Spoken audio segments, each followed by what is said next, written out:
अस्सलाम वालेकुम dear students, today's topic of discussion is on Krebs cycle. Krebs cycle को समझने से पहले हम ऑक्सीडेशन ऑफ पायरुवेट को समझेंगे। ऑक्सीडेशन ऑफ पायरुवेट को लिंक रिएक्शन भी कहते हैं क्योंकि ये ग्लाइकोलिसिस को लिंक करवाता है क्रैब साइकिल के साथ। पायरुविक एसिड एक इंटरमीडिएट कंपाउंड है between the glycolysis and Krebs cycle. So pyruvic acid जो है वो एक एंड प्रोडक्ट है, ग्लाइकोलिसिस के नतीजे में बनता है। ग्लाइकोलिसिस को हम लास्ट लेक्चर में डिटेल से डिस्कस कर चुके हैं। सो ग्लूकोज की ग्लाइकोलिसिस होगी, ग्लूकोज की यानी कि ब्रेकडाउन होगी। ग्लूकोज एक 6 कार्बन कंपाउंड है जो कि 2 पायरुविक एसिड में टूट जाता है, ब्रेकडाउन हो जाती है उसकी। सो ये जो पायरुविक एसिड है, अगर इस पायरुविक एसिड की एरोबिक रेस्पिरेशन होगी तो ये यहाँ पर ऑक्सीडेशन का रिएक्शन स्टार्ट हो जाएगा। ऑक्सीडेशन के नतीजे में जो है वो एसिटाइल कोएंजाइम ए बनेगा and further Krebs cycle start होगी। और अगर ये पायरुविक एसिड एनारोबिक रेस्पिरेशन की तरफ जाएगा यानी कि जितने भी एनारोब्स हैं उनके अंदर पायरुविक एसिड की फर्मेंटेशन होगी। सो एरोबिक रेस्पिरेशन को हम कंटिन्यू रखेंगे। पायरुविक एसिड के अंदर सबसे पहले डिकार्बोजाइलेशन होगी यानी कि कार्बन डाइऑक्साइड की रिमूवल होगी। ये जो 3 कार्बन हैं इन सबको डिकार्बोजाइलेशन के ज़रिए हमने अपनी बॉडी से रिमूव करना है।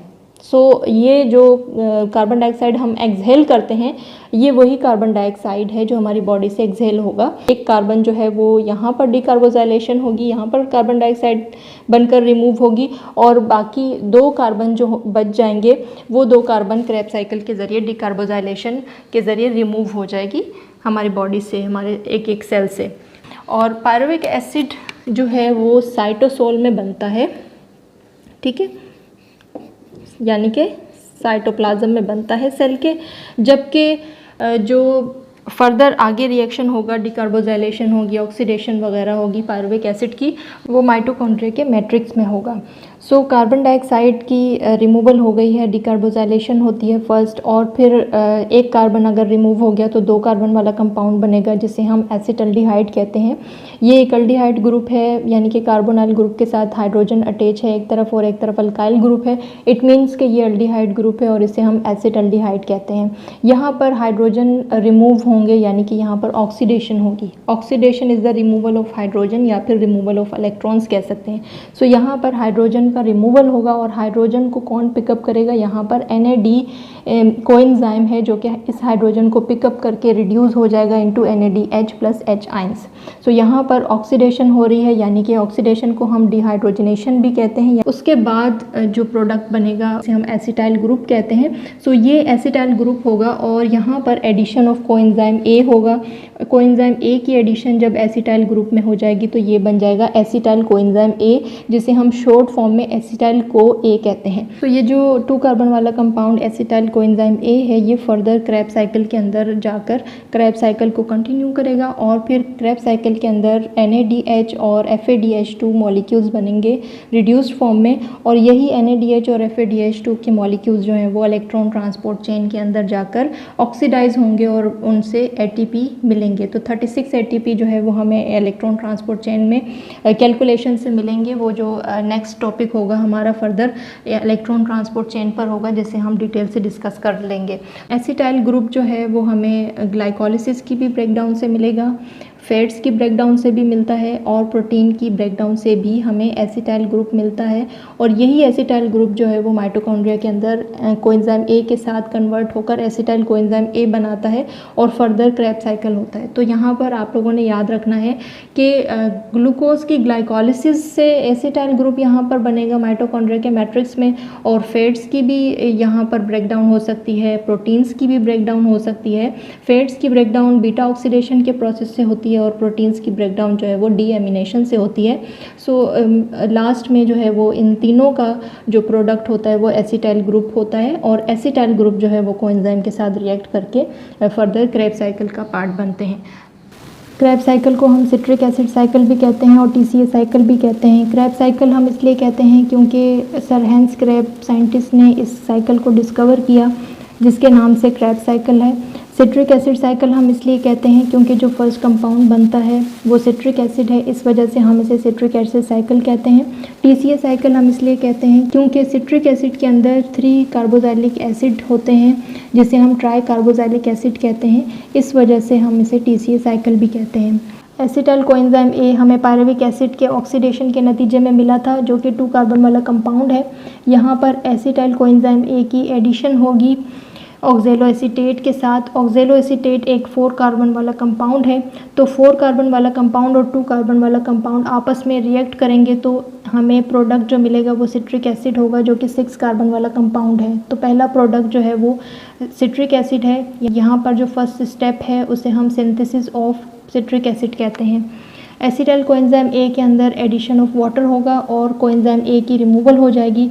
सिट्रिक एसिड के बनने के बाद जो सेकंड स्टेप होगा उसे हम डिहाइड्रेशन कहते हैं, यानी कि वाटर मॉलिक्यूल का रिमूवल कहते हैं। यहाँ पर जो वाटर मॉलिक्यूल ऐड हुआ था, यहाँ पर वाटर मॉलिक्यूल रिमूव हो रहा है इस स्टेप में, इस वजह से हम इसे डिहाइड्रेशन का स्टेप कहेंगे और प्रोडक्ट जो बनेगा उसे हम सिस अकोनिटेट कहते हैं। थर्ड स्टेप में हाइड्रेशन का प्रोसेस होगा, वाटर मॉलिक्यूल की दोबारा से एडिशन होगी और सिस अकोनिटेट जो है वो आइसोसिट्रेट में कन्वर्ट होगा। सिस अकोनिटेट जो है आइसोसिट्रेट का आइसोमर है। सो यहाँ पर फोर्थ स्टेप में आइसोसिट्रेट की ऑक्सीडेटिव डिकार्बोजाइलेशन होगी, यानी कि आइसोसिट्रेट ऑक्सीडाइज होगा और उसके नतीजे में 6 कार्बन में से 1 कार्बन जो है वो कार्बन डाइऑक्साइड की फॉर्म में रिमूव हो जाएगा, जिसे हम डिकार्बोजाइलेशन कहते हैं। सो यहाँ पर आइसोसिट्रेट की ऑक्सीडेशन होगी और NAD जो है वो आइसोसिट्रेट में से हाइड्रोजन आइंस गेन करके NADH+H आइंस में रिड्यूस हो जाएंगे और 6 कार्बन में से 1 कार्बन जो है वो कार्बन डाइऑक्साइड की फॉर्म में रिमूव हो जाएगा। सो यहाँ पर ऑक्सीडेटिव डिकार्बोजाइलेशन हो रही है फोर्थ स्टेप में और उसके नतीजे में 5 कार्बन वाला कंपाउंड बनेगा, जिसे हम अल्फा कीटो ग्लूटारेट कहते हैं। यहाँ पर फोर्थ स्टेप और फिफ्थ स्टेप दोनों स्टेप में ऑक्सीडेटिव डिकार्बोजाइलेशन हो रही है, आपको ये याद रखना है। सो यहाँ पर सेम वैसा ही प्रोसेस होगा फिफ्थ स्टेप में भी। अल्फा कीटोग्लूटारेट से जो है वो 1 कार्बन डाइऑक्साइड की फॉर्म में रिमूव हो जाएगा, जिसे हम डिकार्बोजाइलेशन कहते हैं और अल्फा कीटोग्लूटारेट की ऑक्सीडेशन होगी, जिसके नतीजे में NAD जो है वो हाइड्रोजन आइंस को गेन करेंगे और NADH में रिड्यूस हो जाएंगे और यहाँ पर कोएंजाइम ए की एडिशन होगी, जिसके नतीजे में सक्सिनाइल कोएंजाइम ए बनेगा। अब जो कंपाउंड बनेगा वो 4 कार्बन वाला कंपाउंड होगा। अब यहाँ पर डिकार्बोजाइलेशन नहीं होगी, क्योंकि जो पायरुविक एसिड है वो 3 कार्बन वाला कंपाउंड है और 1 कार्बन जो है वो कार्बन डाइऑक्साइड की फॉर्म में पायरुविक एसिड की ऑक्सीडेशन में रिमूव हो गया था और बाकी 2 कार्बन जो है वो यहाँ पर रिमूव हो गए हैं और ये कार्बन डाइऑक्साइड जो है वो हमारी बॉडी से एक्सेल आउट हो जाते हैं। यहाँ पर 6 स्टेप में सक्सिनाइल कोएंजाइम ए में से कोएंजाइम ए रिमूव हो जाएगा और यहाँ पर फॉर्मेशन ऑफ ATP होगी। फर्स्ट यहाँ पर GDP में फॉस्फेटाइंस की एडिशन होगी और GTP बनेगा, यानी कि ग्वानिसिन डाइफॉस्फेट से ग्वानिसिन ट्राइफॉस्फेट बनेगा और फिर यही फॉस्फेटाइंस जो है वो ADP की तरफ ट्रांसफ़र कर दिए जाएंगे और ADP से ATP बनेगा। ये दोनों सेम ही मॉलिक्यूल्स हैं। ये GDP से भी हमें ATP ही मिलते हैं, दोनों ही मोनोन्यूक्लियोटाइड हैं। सो यहाँ पर 7th स्टेप में जो है वो सक्सिनेट बनेगा। कोएंजाइम ए की रिमूवल से सक्सिनाइल कोएंजाइम ए से सक्सिनेट बनेगा, जो कि अगेन 4 कार्बन वाला कंपाउंड है। सो यहाँ पर जो है वो ऑक्सीडेशन का प्रोसेस होगा, यानी कि डिहाइड्रोजनेशन होगी। सक्सिनेट में से हाइड्रोजन आइंस रिमूव होंगे, जो कि FAD पिकअप करेंगे और FADH2 में कन्वर्ट हो जाएंगे। सक्सिनेट से हमें जो कंपाउंड मिलेगा वो फ्यूमरेट होगा। फ्यूमरेट के अंदर जो है वो यहाँ पर 8th स्टेप होगा हाइड्रेशन का, यानी कि वाटर मॉलिक्यूल की एडिशन होगी और फ्यूमरेट जो है वो कन्वर्ट हो जाएगा इनटू मेलेट। अब यहाँ पर 9th स्टेप होगा। यहाँ पर 9th स्टेप के अंदर मेलेट की ऑक्सीडेशन होगी, यानी कि डिहाइड्रोजनेशन होगी। NAD जो है वो हाइड्रोजन आइंस पिकअप करके NADH+H आइंस में रिड्यूस हो जाएंगे। सो यहाँ पर ऑक्सीडेशन का प्रोसेस होगा और मेलेट जो है वो कन्वर्ट हो जाएगा इनटू ऑक्जेलो एसीटेट और फर्दर ये साइकिल कंटिन्यू रहेगा और ये साइकिल 2 बार होगा, क्योंकि ग्लाइकोलिसिस के नतीजे में पायरुविक एसिड के 2 मॉलिक्यूल्स बनते हैं। इस वजह से यहाँ पर ये साइकिल 2 बार होगा। एक साइकिल में यहाँ पर 2 कार्बन डाइऑक्साइड रिमूव हुए हैं, तो इट मीन्स के 2 बार होगा तो 4 कार्बन डाइऑक्साइड यहाँ पर रिमूव हुए हैं, यानी कि डिकार्बोजाइलेशन हुई है 4 कार्बन डाइऑक्साइड की और NADH जो है वो यहाँ पर 3 स्टेप्स में यहाँ पर बन रहे हैं। इट मीन्स के एक क्रैब साइकिल के अंदर 3 NADH बने हैं, तो 2 बार अगर ये साइकिल होगा तो 6 NADH+H आइंस बने हैं और FAD जो है वो यहाँ पर 1 बार बना है, तो ये साइकिल 2 बार होगा। इट मीन्स के यहाँ पर 2 FADH2 के मॉलिक्यूल्स बने हैं और ATP यहाँ पर 1 बार बना है। इट मीन्स कि ये 2 बार होगा तो 2 ATP यहाँ पर बने हैं। सो टोटल जो है वो 4 कार्बन डाइऑक्साइड की रिमूवल हुई है और NADH+H6 बने हैं और 2 FADH बने हैं और 2 ATP के मॉलिक्यूल्स बने हैं। सो NADH और FADH जो है वो इलेक्ट्रॉन ट्रांसपोर्ट चेन में जाकर ऑक्सीडाइज होंगे और फर्दर ATP की प्रोडक्शन होगी इनमें से, जो कि हम नेक्स्ट लेक्चर में डिस्कस करेंगे। होपफुली कि आपको ये लेक्चर समझ में आ गया होगा और इस लेक्चर के हवाले से कोई क्वेश्चंस होंगे तो आप कमेंट सेक्शन में कर सकते हैं। Thank you so much for watching.